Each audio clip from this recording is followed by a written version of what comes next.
Сәлем достар, сіздермен бірге мен Дәрежелі, менің анама қош келдіңіздер. Бүгінгі видеода мен сіздермен бірге менің дәмін көрмеген рамиондарымды жейтін боламыз достар. Және де мен ең ашты түрлерін өзім алған болатынмын, өзім дәмін көрмеген түрлерін. Енді сіздермен бірге менің реакциямды көретін боламыз достар. Ал неше достар, мына жерде что-то вообще дым жоқ болып тұр, пусто болып тұр. Енді біз қазір мына жерді толтырып жіберейік. 1, 2, 3. Міне достар, біздің заттарымыз енді толды. Қараңыздар, мында жерде бізде осы 5 рамионымыз тұр. Және мен әртүрлі алған болатын достар. Бұл жерде бірінші осындай рамион. Жасыл түсті. Ешқандай ақпарат бетінде көріп тұрған жоқпын. Тек қана осындай рамион деп жазылып тұр достар. Енді бізде екінші рамионымыз. Бізде осындай мексиканский дейді. Мұны енді келесі бізде осыры осындай. Мына жерде бұның белгіленіп тұрады. Біз сильно острый деген алдық. Ал одан андай несі бар еді, ашысы. Сосын келесі рамионымыз осындай рамион. Бұл екеуі ұқсас, бірақ мына жасыл, анау қызыл. Қызыл бізге қызығырақ болды, себебі қызыл түс сол аштың острый дегенді білдіреді. Мінекей, бұда да ешқандай информация жоқ. Енді бізде келесі осындай эпик дейді. Эпик деп жазылып тұр, қараңыздар. Мына жерде бізде барбекю деген дәмі. Мінекей, бұл арасындағы формасы ең кішкентай болып тұр. Енді қазір мен осылардың арасынан осы рамионымды дайындап дәмін көретін боламын. Достар, мұның бәріне біз су қойып қойдық. Енді біз 5 минут осының дайын болғанын күтеміз. Достар, бізде осы рамиондарымыз дайын болды, бірақ мен олардың арасынан осы рамионымды таңдадым. Қараңыздар, бағана айтқанымдай қызыл түсті. Сіздерге арнайы осылай көрсетіп тұрмын. Және де мен өзіме салфетка және де осы айранды алып алдым. Өйткені айран бірден аштыны басады. Міне бізде дайын болды. Қараңыздар достар. Өте керемет болып тұр. Оның иісі мұрнымды жарып бара жатыр, ыстық болып тұр. Енді қазір көреміз дәмін кішкене.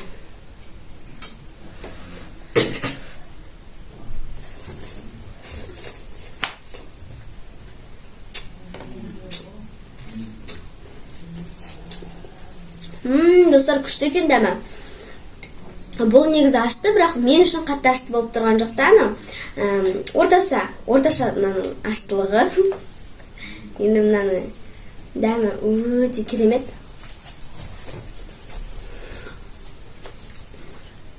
Сіздерге бір рет былай көрсетіп кетейін. Осындай бізде мынаның суы қып-қызыл болып тұр. Бізде осының дәмі маған 10-нан аштылығына және дәмділігіне беретін боламын. Аштылығына мен 10-нан бұған 3 беремін. Өте қатты ашты емес, роллтың солар сияқты болып тұр. Енді мен бұның дәмділігіне, бұның өте качествосы күшті екен, то есть дәмі маған қатты ұнап тұр. Роллтың сияқты сондай емес, бұның лапшасынан ақ білініп тұр достар. Сондықтан да мен бұған әдемілігіне және дәмділігіне мен 10-нан 10 беремін достар. Ал аштылығына мен 10-нан 3 бердім. Енді келесі лапшамызды алайық. Достар, енді мен осы рамионымды таңдадым. Бұл бізде осы, қараңыздар түрін, маған өте қатты ұнап тұр. Дәмі де керемет болады деген ойдам. Бұл да сол сияқты түрі, бірақ маған бұл түрі өте қатты ұнап тұр. Қараңыздар шынан. Осындай қатты ашты емес сияқты. Енді көрейік біз бұның дәмін, сосын сіздерге бағасын беремін.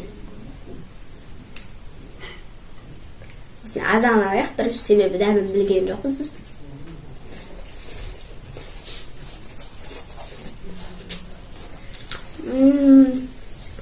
Күшті.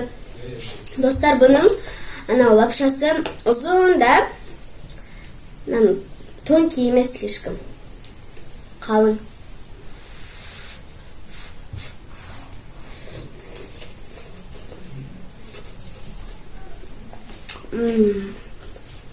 Өте қатты ұнайды. Бағанаға қарағанда аштылығы кішкене болсын бар екен. Сондықтан да мен бұған аштылығына 10-нан 5 беремін. Ал дәмділігіне, әдемілігіне, качествосына барлығына мен 10-нан 10 беремін. Бағанағыда шығарған компания осыны да шығарған. Сондықтан да енді прям күшті болып тұр. Енді біз келесі раменімізді жейік. Достар, міне мен осы дәмін таңдадым. Мен осы раменді Big Bone таңдадым. Big Bone өздеріңіз білетін шығарсыздар, бірақ басқа түрі шықты, мексиканский деген. Осы түрі енді жеп көретін боламыз. Түрі кәдімгі Big Bone сияқты, бірақ міне сіздерге бір көрсетіп жіберейін. Ішінде, как всегда, Big Bone'ның еті бар, өзінің. Енді дәмін көреміз. Болып тұр.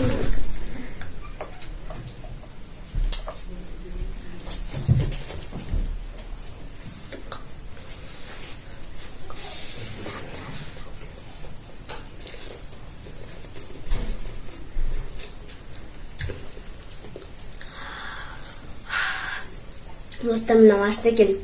Мексиканский деп тұр да, уже дәмінің түрінен көрініп тұр.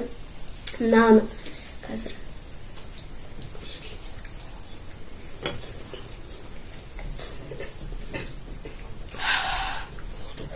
Достар, бұл өте ашты бағанағыларға қарағанда, және бұл ыстық болып тұрғаннан кейін анау аштылығы вообще қатты білінеді да. Содан кейін осы мен раменіма алдындағыларға қарағанда аштылығына, астратасына мен бұған 10-нан 7 беремін, себебі алдымызда осы екеуі бар. 10-нан 7-8 беремін. Давайте 8 міне шықты деп ойлаймын. Және де бұның качествосына және дәміне мен 10-нан қанша берсем болады? 10-нан 8 беремін. Екеуіне де 10-нан 8 болсын. Енді келесі раменіміз жейік. Достар, енді мен осы раменімді жейтін боламын. Эпик деген, басқарына қарағанда өзгеше. Енді осының дәмін көрейік. Бұл түсе береді екен, бұлай қой салайық енді. Бұл қып-қызыл болып тұр. Мынаның түрін сіздерге қалай көрсетсем, суы қып-қызыл болып тұр, және бұның да ішінде еті бар екен Big Bone екеуінде. Достар, енді осының дәмін көреміз.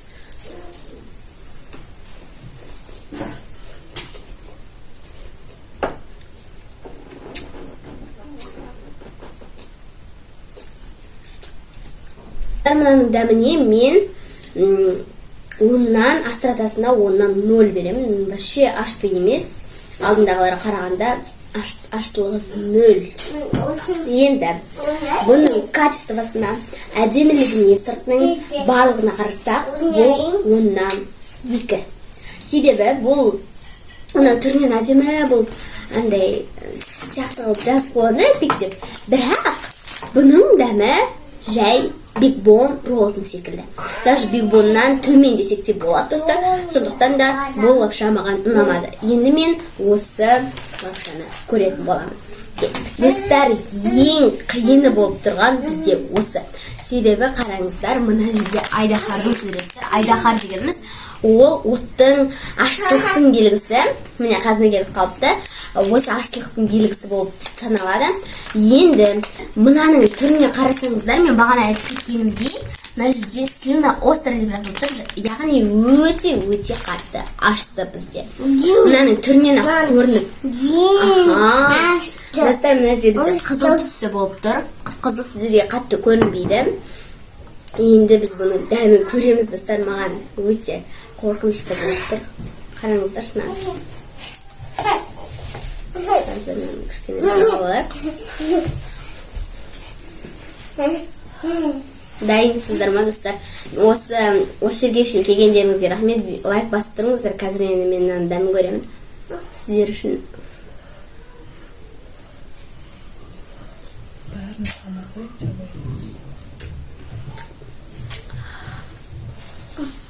Достар, мынау өте қатты ашты.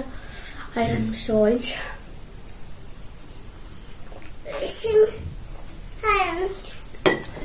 Достар, өте қатты ашты, қып-қызыл болып тұр, сильно остро деп тұр.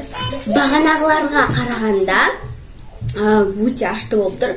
Мен үшін енді мен бағанағыларға қарағанда ең ашты болып тұрған екен 10-нан 10 балл беремін астатасына, яғни мен аштылығына 10-нан 10 беремін. Ал бұның түріне қарасақ, специяларына қарасақ 10-нан 10. Неге? Себебі бұл жерде бізде қараңыздар, шынымен кәдімгідей қалай жазылып тұр, сол болып тұр да. Мысалы, аналарда ашты дегенмен ашты болмады, иә? Көрдіңіздер. Және бұда өзінің лапшасы бар, осындай көкөністері бар ішінде. Содан кейін өзінің бір специя бар тағы, содан кейін тағы бір өзінің қосатын бір аштылайтыны бар. Мен көремін сондай адамдар. Олар осындай жеген кезде сондай шыққан. Енді ең қатты ұнағаны менде осылардың ішінен осы болып шықты, себебі бұл ең аштысы болды. Енді осымен біздің видеомызды аяқтаймыз, себебі мен бұл видеодан 5 түрлі рамені жедім. Егер де сіздерге осы видео ұнаса, лайк қойыңыздар, комментарий жазыңыздар, және менің каналыма тіркелуді ұмытпаңыздар. Сіздермен бірге болған мен Тарзире, сау болыңыздар!